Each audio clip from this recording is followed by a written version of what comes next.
All right, today we are digging into the story of one of the most important inventions in all of human history. And it wasn't born from some desire for poetry or big philosophical ideas.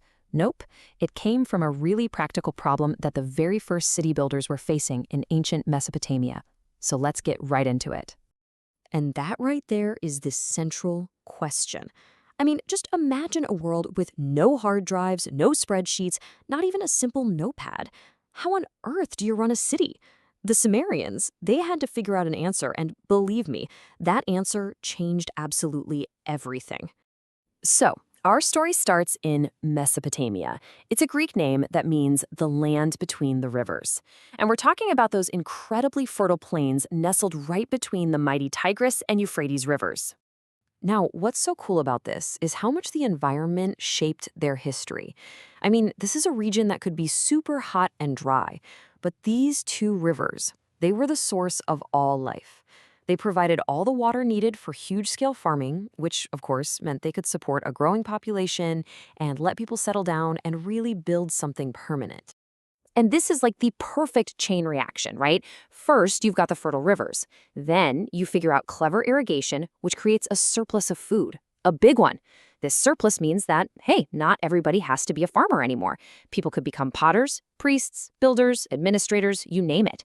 And that kind of specialization is exactly what lets a simple village explode into a complex, bustling city, like the famous Uruk.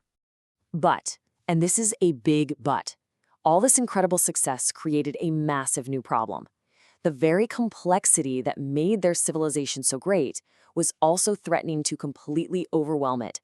They were basically experiencing, for the first time in human history, a crisis of information overload. Seriously, just think about it. How do you keep track of who brought how much barley to the temple? Or who got their daily beer rations? What goods did you trade with the city down the river last month? When your town has thousands of people, you just can't rely on memory alone anymore. It's just too fragile, too unreliable. And this is the fundamental shift we're talking about. In an oral culture, where everything is passed down by word of mouth, history and knowledge are fluid. They can change, and worse, they can easily be lost forever. But with a written culture, well, now you can lock that information into a durable form. You can store it, you can copy it, you can send it across huge distances. It's like upgrading from human RAM to an external hard drive, a total game changer. So, faced with this massive data management crisis, the Sumerians came up with this absolutely brilliant solution. They invented a technology to store information outside the human brain. They invented writing. They called it cuneiform. And the process itself was just genius in its simplicity. You'd take a reed stylus, it's basically just a sharpened stick, and you'd press the corner into a soft, wet tablet of clay. It left these really distinct wedge-shaped marks. Clay was everywhere, it was cheap, and once you let that tablet dry in the sun, that record was permanent. So simple, so effective, and totally revolutionary. Okay, and this is the part that just blows my mind. The most crucial point here is that writing was not invented so someone could write the next great epic poem. No way. It was invented because some administrator in a temple needed to keep track of jars of oil and sacks of grain. It began as a tool for accounting, for bureaucracy. But, once a powerful tool like this exists, its uses start to expand in ways its inventors probably never, ever imagined. It evolved way beyond just simple record keeping. You can just see the progression so clearly here. Cuneiform starts with these simple lists for administration, counting grain, livestock, that kind of thing. Then it gets used for royal decrees and law codes, real government stuff. And finally, it matures into a system that's sophisticated enough to record a culture's deepest beliefs, its myths, its hymns, and its legendary stories, like the Epic of Gilgamesh. Now, of course, not everybody could read or write this new script. This gave rise to a powerful new class of specialists, the scribes. These were the highly trained pros who managed the entire flow of information.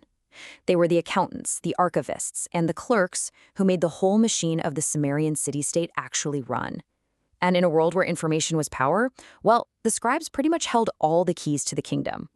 So why does any of this ancient history still matter to us today?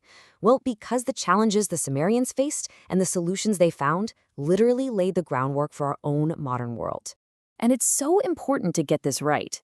This wasn't some single stroke of genius that appeared overnight. As you can see, writing evolved slowly. It started with simple clay tokens they used for counting goods, and those gradually became more abstract symbols. It was a practical, step-by-step solution to a growing real-world problem. And this is their ultimate legacy. By inventing a way to record their world, the Sumerians didn't just manage their cities better, they fundamentally changed human thought.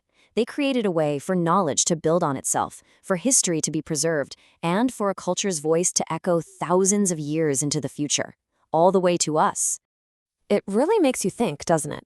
Every book on your shelf, every email you send, every single piece of history we know, it all rests on a breakthrough that came from just pressing a reed into a slab of wet clay. Without that, how much of our worlds, our lives would simply be forgotten?